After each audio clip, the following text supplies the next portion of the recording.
Hello students. So here we are with your next chapter, that is chapter 6. Okay. So before doing this chapter, we are going to introduce some basic terms. ठीक है, हम कुछ basic terms के बारे में बात करेंगे. Right? As your chapter name is lines and angles. ठीक है, तो सबसे पहले बात करते हैं lines की. ओके जनरली आपको पता ही है. ठीक है, हम इसमें सिर्फ इंट्रोडक्शन की बात करेंगे. आपको सिर्फ कंसेप्ट समझना है. ओके और इंट्रोडक्शन से पहले क्या नहीं लिखना है, क्या लिखना है, वो मैं आपको बताऊंगी. ये सिर्फ आपकी अंडरस्टैंडिंग के लिए. Okay now what is line. See this one, this is your line. ये आपकी कोई लाइन है. ठीक है, इसका मीनिंग क्या है. A line is always straight. First of all, अगर वो स्ट्रेट नहीं है, इसका मीनिंग वो आपके पास क्या है, कर्व है. ठीक है, having no thickness, having no thickness, extend in both direction. Okay and has no ends. इसके कोई भी एंड्स आपके पास नहीं होते हैं. अंडरस्टूड. ठीक है, एक रे है आपकी, दोनों साइड्स में आप उसे एक्सटेंड कर सकते हैं, कोई एंड पॉइंट नहीं है. ठीक है, मान लीजिए आपका एक एंड पॉइंट है. If here is the end point A, this one is your and point A. Okay, और दूसरा आपका नॉन एंडिंग है. ठीक है, दूसरा आपका एंड पॉइंट नहीं है. If one and point, if one and point. ठीक है, and second is not, is not. ठीक है, तो हम उसे क्या कहेंगे, दैट इज योर रे. वो आपकी क्या है, रे है. ठीक है, एग्जाम्पल जैसे कि आपकी टॉर्च होती है. ठीक है, आपकी टॉर्च में क्या होता है, राइट, यहां से आपके पास इस तरीके से रेज निकलती हैं. ये आपका एंड पॉइंट है. ठीक है, ये आपका ओरिजिन है, यहां से आपकी रेल निकल रही है. फॉर एग्जाम्पल सन से आपकी रेज आ रही है. हम बोलते हैं ना sun rays. That is why, because उसका एक एंड पॉइंट है और दूसरा नहीं है. ठीक है, इस तरीके से हम बात कर सकते हैं रे की. उसके बाद हम बात करते हैं आपके लाइन सेगमेंट की. अगर आपके दोनों पॉइंट्स एंड पॉइंट हो जाए, if two end points,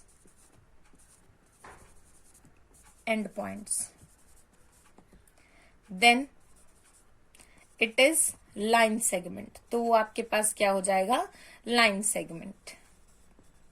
okay, जैसे कि ये है आपके पास, ये ए भी आपका एंड पॉइंट बन गया है और बी भी आपका क्या बन गया है, एंड पॉइंट बन गया. ठीक है, then it is your line segment. उसके बाद बात करते हैं आपकी इंटरसेक्टिंग लाइंस के बारे में. Intersecting lines. ठीक है, अब क्या हो सकता है कि आपकी लाइन जो है वो इंटरसेक्ट हो सकती है या फिर नॉन इंटरसेक्टिंग हो सकती है. तो अगर इंटरसेक्ट कर रही है, it is just like this, और we can say just like this. इस पॉइंट पे यहां इंटरसेक्ट कर रही हैं, इस पॉइंट पे यहां इंटरसेक्ट कर रही हैं. ठीक है, तो इस तरीके की लाइंस को हम क्या कहते हैं, इंटरसेक्टिंग लाइंस. ठीक है, आफ्टर दैट अगर इंटरसेक्टिंग लाइंस नहीं है तो इसका मीनिंग क्या है, वो नॉन इंटरसेक्टिंग लाइंस है. It means they are parallel. वो कहीं पर भी इंटरसेक्ट नहीं होंगी. सो हम इन्हें क्या कहेंगे, पैरेलल लाइंस, और we can say non intersecting lines. ठीक है, इस तरीके की लाइंस भी हैं हमारे पास. अब बात करते हैं आपके collinear and non collinear points की. कोलिनियर, अब देखिए नाम से पता चल रहा है, को का मीनिंग होता है आपके पास कॉमन. लीनियर का मीनिंग क्या होता है, जब आप एक ही, जैसे लीनियर मोशन बोलते हैं ना हम, आप एक ही डायरेक्शन के अंदर चलते हुए जा रहे हैं. It is just like this. Okay, that is your collinear. ठीक है, if three points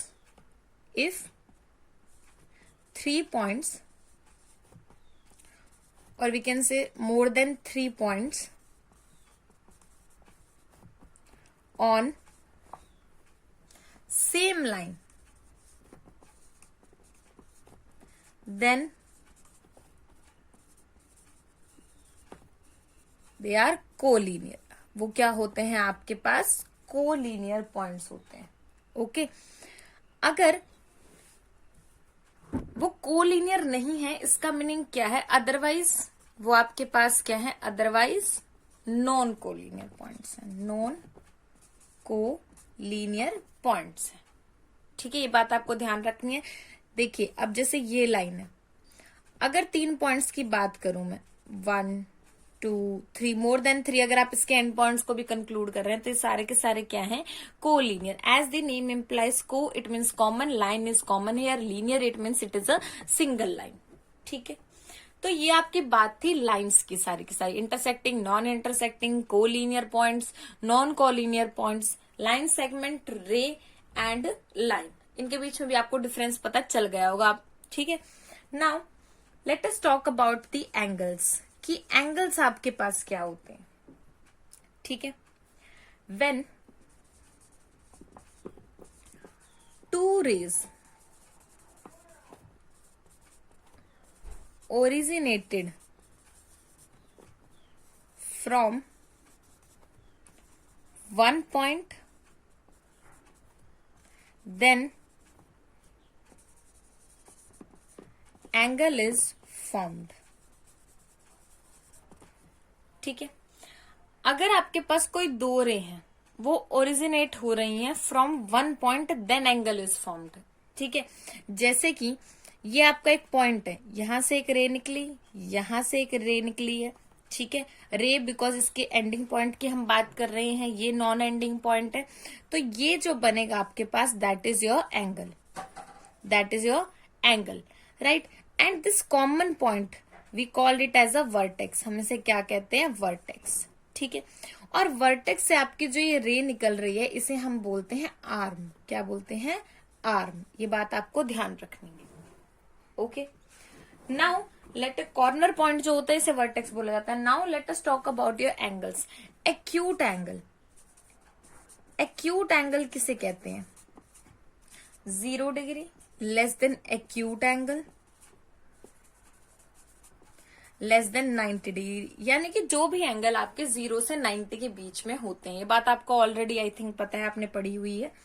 after that 90 degree less than, that is your obtuse angle, less than 180 degree. Now let us talk about your reflex angle. 180 degree less than reflex angle less than 360 degree.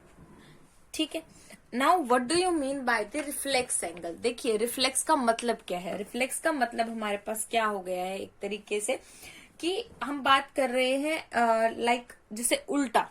ठीक है, reflex यानी कि आप mirror जब देखते हैं तो आपकी एक इमेज बनती है। ठीक है, एक इमेज, मान लीजिए मैंने यहाँ बीच में आपका एक मिरर लगा दिया, तो एक इमेज आपकी यहाँ बनेगी, एक यहाँ बनेगी, दैट इज योर इमेज। ठीक है, रिफ्लेक्सिव, और we can say reflected image बनती है। ठीक है, साइंस में भी आपने बहुत बार ये सुना होगा।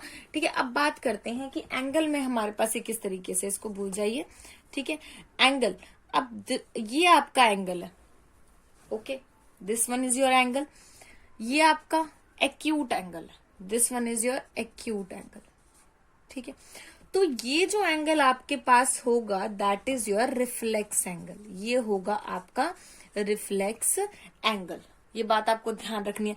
ठीक है, क्योंकि देखिए पूरा 360 है, 360 में से अगर मैं इसको मतलब वो कर रही हूं, निकाल रही हूं, तो बचा हुआ रिफ्लेक्स एंगल आपके पास आएगा। ठीक है, इसके अपोजिट में, राइट। अब वैसे जनरली बात करती हूं तो रिफ्लेक्स एंगल होता है ये, this one is your reflex angle 180, ये आपका पूरा 180 होता है, यू नो दैट।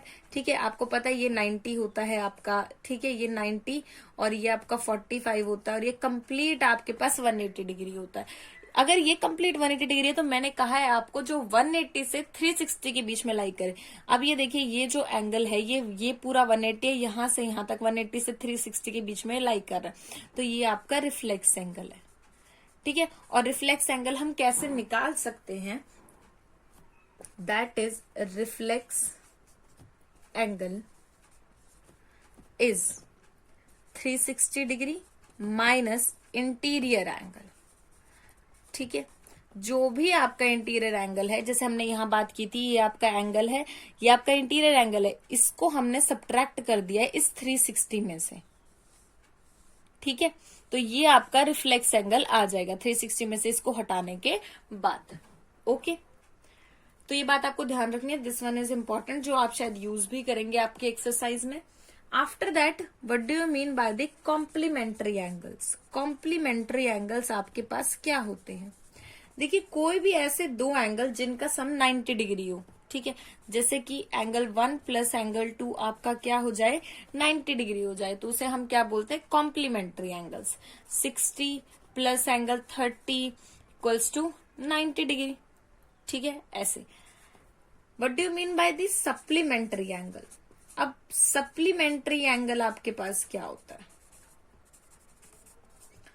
ठीक है, जिनका सम आपके पास क्या आ जाए, 180 डिग्री आ जाए, तो हम उसे क्या बोल देते हैं, सप्लीमेंट्री एंगल, ठीक है।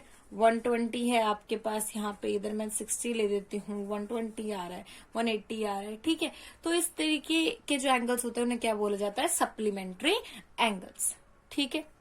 तो यहां तक हमने इस वीडियो में बात की है आपके इंट्रोडक्शन की। इन दी नेक्स्ट वीडियो में आपको कुछ और इंपॉर्टेंट टर्म्स बताऊंगी, ठीक है, जिसके बेस पे आपकी जो एक्सरसाइज है, आपके जो क्वेश्चंस हैं वो सॉल्व होंगे। Okay, thank you so much. Like the video, subscribe the channel to get the latest notifications.